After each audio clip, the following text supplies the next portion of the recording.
लामा मेन रडजोंल' थाबायनानै दंफांनि ससमा गाननानै जुदि खोथाफोरखौ बुङो बेथ' मिनिथावनि बादि जेबो जाया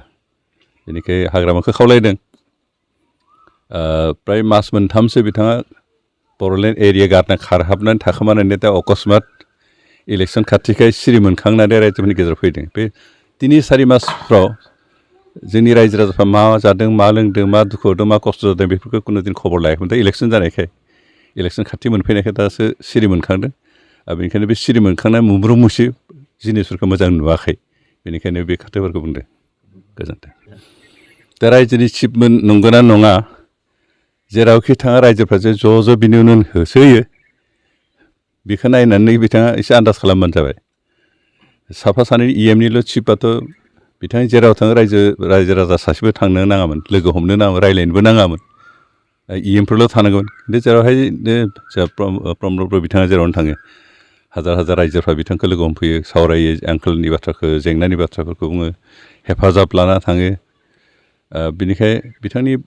हाग्रामा महिलानि जि बुंनाय बेयाव जेबो सैथो नङा बिथाङा गावनि 17 बोसोरनि जि फेलार बेखौ दोनखोमानो हायैनि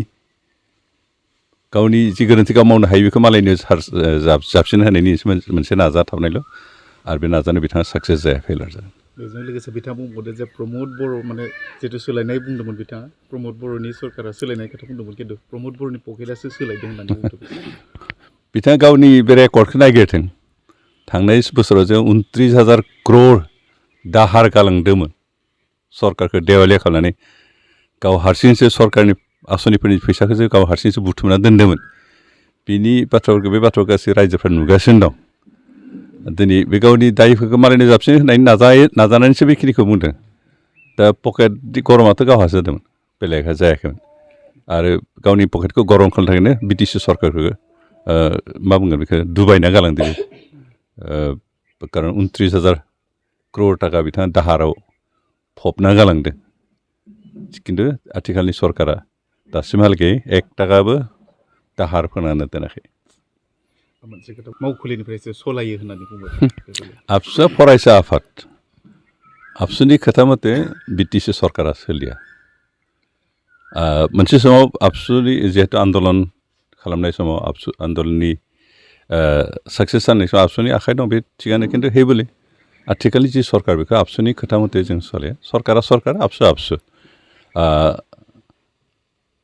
आबसुआ जातिनि जिखिनि जेंना माहारियारि जि जेंना बे जेंनाखौ लानानै बिथांमोना खामानि मावगासिनो दं मालाबा सेन्ट्रेल गभर्नमेन्टजों सावरायनो गोनां जादों मालाबा स्टेट गभर्नमेन्टजों सावरायदों BTC सरकारजों सावरायदों खिन्थु BTC सरकारखौ कुनु दिन आबसुआ सलायाखै आरो सलायनायनि बाथ्राबो गैया खारन सरकारा बे रायजो राजानिसो सरकार आबसुनि सरकार नङा